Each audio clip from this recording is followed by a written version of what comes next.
Estamos de volta com o programa Direção Espiritual. Muito obrigado, você que participa e que nos divulga. Você sabe que a Canção Nova cresce assim, né? A partir do momento que um programa da Canção Nova faz bem ao coração de uma pessoa, ela se torna uma divulgadora. Que não há outra forma de crescer o reino de Deus, minha gente. Nós nunca vamos contar com os grandes veículos de comunicação. De vez em quando até temos a oportunidade de estar lá. Mas não é o grande objetivo deles. O nosso objetivo é divulgar o reino de Deus. E Jesus já dizia que ele começa pequenininho como uma semente, que depois vai crescendo, crescendo, crescendo. E se a gente é fiel a esse crescimento, ninguém pode barrar os frutos que ele vai produzir. É assim que a Canção Nova cresce. Você sabe que às vezes você pode pensar, o que eu contribuo com a Canção Nova é tão pouco. Pois é. Essa obra vive miraculosamente do pouco que as pessoas oferecem. Você acha que aqui nós temos grandes doações? Nada. São as moedinhas. São as nossas contribuições pequenas. Tudo aquilo que nós fazemos aqui. Você sabe que ninguém aqui tem salário, não. Claro, os meninos, os câmeras, sim. Mas nós que fazemos o trabalho de apresentadores, não. Nosso trabalho aqui é pelo contrário, a gente paga para vir. E com muito prazer, com muita alegria nós estamos aqui. Você sabe por quê? Nós acreditamos no resultado desta evangelização. Ou você acha que eu ia gastar 10 anos da minha vida fazendo parceria com um veículo de comunicação que eu não acreditasse no fruto que ele produz? Não. E hoje eu sou muito feliz por ter um trabalho especial aqui na Canção Nova. Por ter a oportunidade de estar aqui na Canção Nova, aliviando o sofrimento de muita gente que me assiste, mas sobretudo despertando essas consciências para um novo jeito de ser gente. Aqui no primeiro bloco a gente falava do sofrimento, né? Eu preciso despertar a minha mente para que ela deixe de sofrer, porque o sofrimento é todo aqui. A Canção Nova é um instrumental para despertar essas consciências, para que a nossa vida em Deus seja tão coerente, que possa provocar em nós essa mudança substancial. Porque quando existe a coerência do Evangelho na nossa vida, nós naturalmente vamos buscar, nós vamos encontrar o melhor caminho a seguir. Hoje nós não temos o Christian, mas temos o Lucas. Muito obrigado, meu querido amigo. Primeira vez aqui no programa com a gente. Espero que volte sempre. O nosso Christian vive de férias, então não vai ser muito difícil você ser convidado. Deve estar na Noruega, na Dinamarca, ele está sempre viajando. Enquanto a gente vai, com a mesma naturalidade que eu vou a Tremembé, Christian vai para a Escandinávia. Impressionante. Poder viajador desse menino. Ele e Camila. É um casal, não sei se você já conhece a esposa de Christian, precisa conhecer. Que mulher bonita, que mulher trabalhadeira, né? Uma pessoa fantástica, um casal muito bonito. Gente, nós estamos aqui com o nosso novo lançamento, Deus no Esconderijo do Verso, ao vivo no Teatro Municipal do Rio de Janeiro. Pode focalizar aqui, por gentileza. Nós temos 3 versões deste trabalho. Projeto gravado ao vivo com a Orquestra Sinfônica, um trabalho muito bonito, com participação da Elba Ramalho, da Fafá de Belém, do Fagner e da Lucia Alves. Esse produto você pode adquirir aqui agora, ligando no 0 operadora 12 3186 2600. Falei o número bonitinho? Falei? Tô bom de memória, né? Porque devia ter uns 3 anos que eu não falava esse número mais. Esses produtos, volto a dizer, quando você compra aqui na Canção Nova, você está contribuindo para a evangelização continuar acontecendo. Nós não temos propaganda. Você já observou? A gente não anuncia nada aqui, a não ser produtos de evangelização, que são comercializados pelo Davi, o nosso departamento de audiovisuais, essas palestras que vocês compram, os CDs que vocês compram, os DVDs, os livros. Esse livro também você pode comprar aqui pelo site, pelo telefone, e você vai receber na sua casa, e você pode também oferecer. Às vezes você fica, gente, o que eu vou dar de presente para aquela pessoa? Dê um produto que possa fazer bem ao coração dela.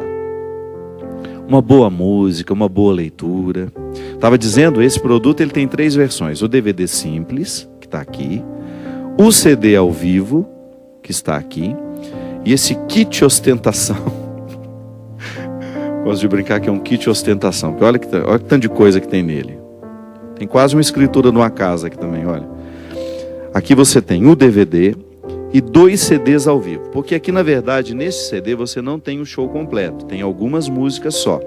Já nesse kit aqui, você tem o DVD mais os 2 CDs.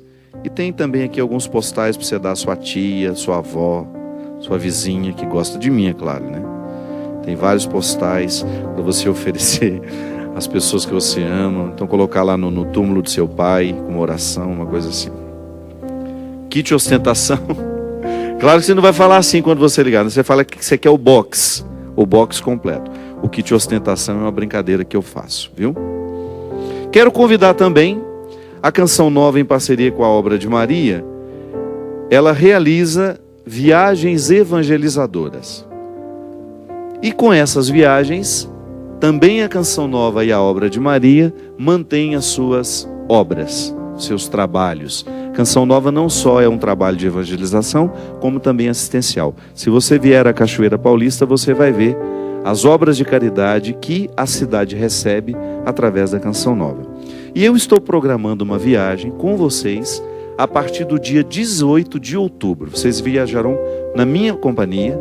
Nós vamos para a Polônia, para a República Tcheca e para a Alemanha. Nós vamos viver uma experiência muito bonita neste ano da misericórdia, na terra da misericórdia. Ligue para o telefone que aparece na sua tela e você vai ter também as informações de como entrar dentro deste grupo de peregrinos e ir para a Polônia, a República Tcheca e a Alemanha. Uma viagem que durará 13 dias e que vai começar no dia 18 de outubro. Dia 18 de outubro a gente sai do Brasil e no dia 30 a gente retorna. Se você quiser, ligue a Obra de Maria Canção Nova, fazem $1 muito especial, sempre abaixo do dólar que está atualmente, para justamente dar a oportunidade a muitas pessoas que querem se presentear, né? Porque eu sempre digo isso, a melhor maneira de você, se você tem condições, a melhor maneira de gastar o seu dinheirinho é fazendo uma viagem, se dando esse presente de vez em quando. E como peregrino então, porque na peregrinação a gente não só vai fazer turismo, a gente vai para fazer uma busca espiritual. Eu particularmente volto renovado dessas peregrinações. Por causa das amizades que a gente faz, a convivência tão agradável que a gente tem a oportunidade de estabelecer, mas sobretudo pelo efeito que esses lugares santos provocam no nosso coração. É impressionante o poder, igual agora, nós vamos também, temos uma peregrinação para a Terra Santa, nós vamos sair no dia 8 de maio.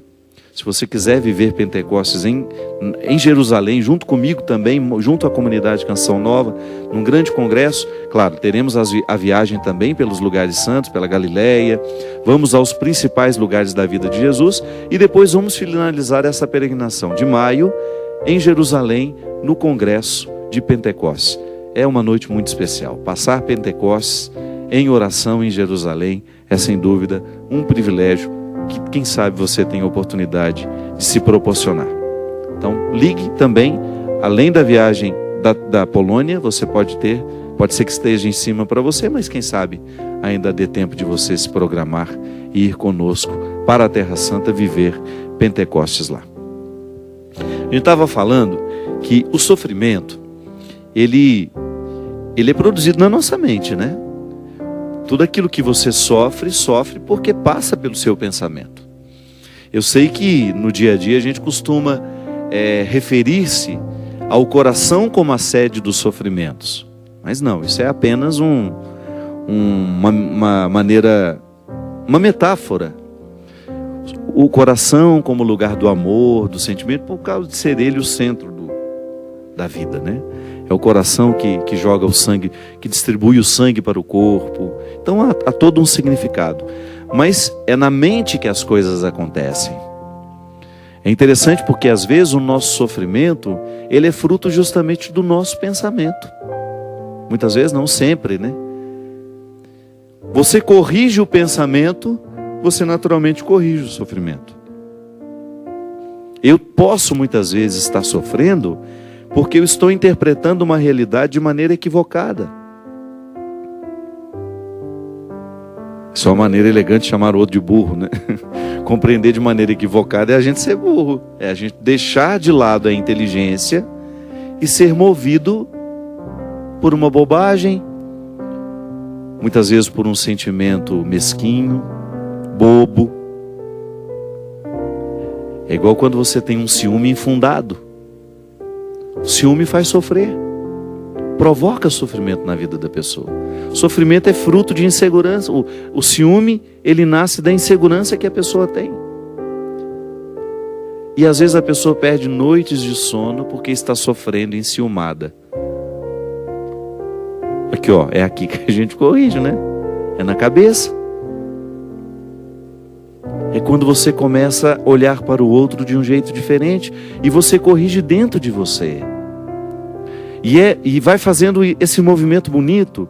Corrijo dentro de mim, naturalmente corrijo a maneira como lido com o outro. É tão interessante, minha gente, quando você pega a palavra de Paulo e ele fala que é na transformação das nossas mentes, é a partir da transformação da mente que nós podemos ser de fato cristãos. É a mentalidade que me move. Nós estamos vendo o nosso país passando por momentos tão difíceis, tanta corrupção vindo à tona, pessoas que a gente acreditava, não é? De repente você sendo surpreendido pelas informações, as desonestidades sendo vindo todas a público, aquilo que antes eram nos submundos da política, de repente tudo às claras. Pessoas aparentemente cristãs, ou que se dizem cristãs, sendo parceiras da desonestidade, da corrupção. É porque a conversão ainda não aconteceu na mente. Porque quando eu vivo a dinâmica da conversão, eu naturalmente vou respeitar o Lucas. Eu naturalmente vou fazer de tudo para nunca ser desonesto com ele. Eu não vou roubar daquele que está do meu lado. É a minha consciência que me ilumina, é a mente, é aqui. É a maneira como eu penso, meu irmão. Se de repente eu sou prefeito de uma cidade, se eu sou governador, se eu sou o presidente da república, eu tenho que olhar para o bem público como uma oportunidade que eu tenho de administrar este bem público para que todos possam usufruir, e não para o meu benefício próprio. Quando a gente fala, aquele político é cristão, tá bom, isso não quer dizer nada. Eu quero ver a atitude, é cristã. O passado, a idoneidade, o que escolhe viver dentro da política, o bonifica como um cristão de verdade, o expõe como verdadeiro cristão. Então é aqui. Então é na nossa mente, é na nossa cabeça que todas as transformações podem acontecer. E é preciso estar muito atento para que essa mentalidade também passe pelo crivo do sofrimento. A gente começou falando, do Getsemane, esse momento da purificação de Jesus. A gente dizia que o Getsemane é aquela pedra que vai esmagar a oliva para que ela libere o azeite. É isso mesmo. A minha mente precisa passar pelo processo da purificação. E a gente não cresce, a gente não fica mais justo na alegria, a gente fica mais justo no sofrimento, quando você precisa encarar as suas desonestidades pessoais. Porque todos nós somos vítimas de nós mesmos. Todos nós carregamos este peso de nem sempre fazer o bem que a gente sabe que deve fazer. Então eu vou vivendo essa purificação, vou transformando o meu coração, a minha mente, à luz desse evangelho que me é exigente, que me exige mesmo diariamente. Então é interessante quando você olha para o que lhe faz sofrer, você vai identificar um jeito de pensar as coisas.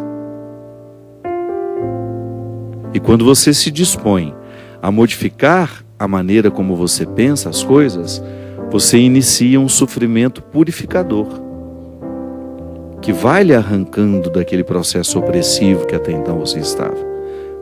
Dei o exemplo do ciúme e volto a ele. Uma pessoa que é movida pelo ciúme, ela não tem paz. Ela vive para observar o que o outro está fazendo, quem estava com ele, quem foi com ele, quem deixou de ir, com quem que ele falou, com quem ele deixou de falar. E a pessoa vai se sentir sendo preterida, né? Ela vai se imaginando assim. A partir do momento que ela pensa, não faz sentido eu pensar assim. O outro tem o direito de ter a vida dele e eu estarei ali, eu participarei de acordo com a minha possibilidade e com a abertura que eu posso alcançar. Aí, naturalmente, você começa a pensar diferente o outro e você. Agora, quando eu percebo que o meu pensamento é capaz de me libertar das minhas angústias, você ganha um grande aliado, que é a reflexão. A reflexão é o melhor remédio para curar as nossas angústias, os nossos sofrimentos, porque quando refletimos com sabedoria,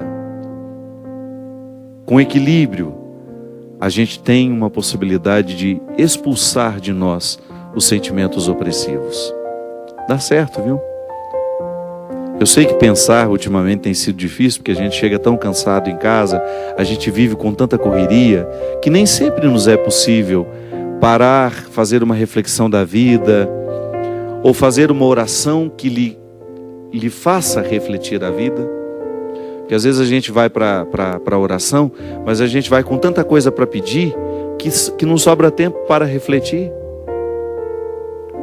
Volto a dizer, o contexto dos acontecimentos precisa nos ajudar a pensar a vida. Então você olhar as realidades com mais parcimônia, com mais paciência, com mais calma. E você tendo a oportunidade de arrancar do coração e da mente tudo aquilo que está sendo opressivo na sua história. Eu particularmente penso que quanto mais a gente traz a reflexão para a nossa vida, mais a gente vai ficando libertado. Jesus dizia isso, né? Conheceis a verdade e a verdade vos libertará. Qual é essa verdade? Como é que nós chegamos ao conhecimento da verdade? Mergulhando em nós mesmos. Se você quiser conhecer a verdade, você tem que mergulhar em si mesmo. É aqui dentro que tudo está revelado. Quando eu começo a ter o conhecimento do meu funcionamento, eu deixo de ser alheio a mim mesmo. Aí eu começo a lidar melhor comigo. É interessante, minha gente. Também muitos dos nossos sofrimentos nascem e são mantidos porque a gente não sabe lidar muito bem com a gente. Passamos às vezes uma vida inteira, né? Sem se aventurar. A gente passa a vida sem se aventurar na experiência do autoconhecimento. A gente vive para fora demais. A gente vive o tempo todo para fora, para fora, para fora. Isso vai nos tornando pessoas fúteis, sem consistência. E é tão triste isso, quando você percebe que está lhe faltando consistência. Porque quando nos falta consistência, a gente não para em pé. Do ponto de vista humano. Jesus deu conta de viver o Getsêmani dele, apesar do sofrimento, apesar de ter achado difícil, a Sagrada Escritura nos diz isso, ele deu conta por causa da consistência humana que ele alcançou ao longo da vida. Jesus não brincou de ser gente. Ele levou a sério a possibilidade de ser o filho de Maria, de ser o filho de José.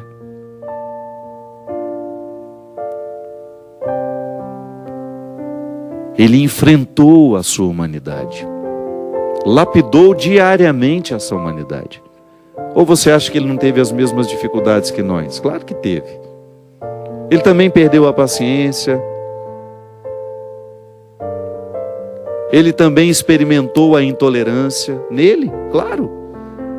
Mas foi ali, lapidando, entrando em consonância com a essência divina que lhe era inerente. Ele precisava administrar nele todas as suas possibilidades humanas para ele levar até o fim essa missão.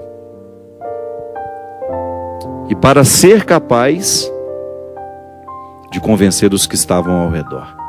Porque isso é tão interessante a gente pensar também, né? Que essa coerência pessoal de Jesus é que deu a ele os seguidores que ele teve. Foi prestando atenção nessa humanidade tão atraente que as pessoas começaram a seguir Jesus. Eu sempre gosto de diferenciar isso. Antes de fazer uma experiência de Jesus, Filho de Deus, as pessoas faziam uma experiência de Jesus, Filho de Maria e José. Um ser humano inesquecível. Um ser humano admirável. Pode parecer herético, não, mas não é não. Não há divisão aqui. Eu estou querendo apenas pedagogicamente lhe chamar a atenção para a dimensão humana que Jesus cuidou diariamente em si mesmo. Mesmo porque o Cristo glorificado somente depois da ressurreição. Até então, era a experiência de um Jesus humano, de um homem que era capaz de amar os miseráveis, de um homem que tinha o tempo todo um coração solidário a entregar aos pobres,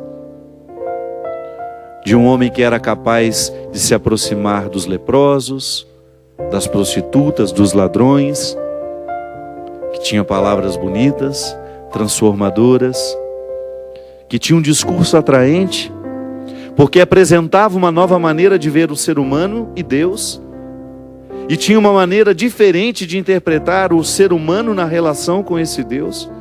Ah, isso aí, tudo inspirado pelo Espírito, claro, mas humanamente, verdadeiramente encarnado.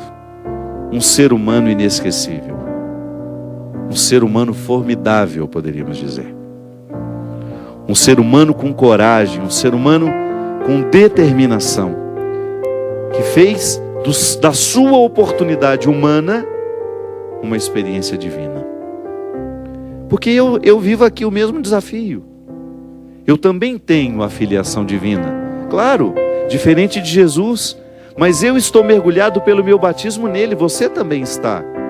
Então nós temos a oportunidade de viver também esse aprimoramento humano, claro, com mais esforço, porque eu sou pecador, você também, mas nós somos auxiliados pela graça divina. O Cristo glorioso está manifestado em mim, concedendo-me diariamente coragem e força, graças, para que eu tenha condições de vencer o pecado que me habita, que me puxa, que me arrasta. E aí, o sofrimento se torna para mim uma oportunidade de aprender essa força, essa dinâmica que fez Jesus ser tão atraente no seu tempo. Sim, porque nós precisamos ser cristãmente atraente aos que nos observam. A vida cristã que nós praticamos precisa ser atraente aos outros. E será atraente à medida em que ela for consistente, quando ela não for da boca para fora, quando ela for um valor internalizado em nós.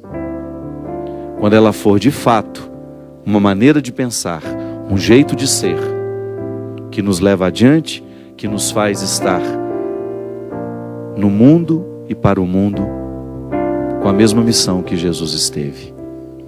Claro, nós somos muito limitados, mas foi Ele mesmo que nos disse que nós podemos fazer as mesmas coisas que Ele fez.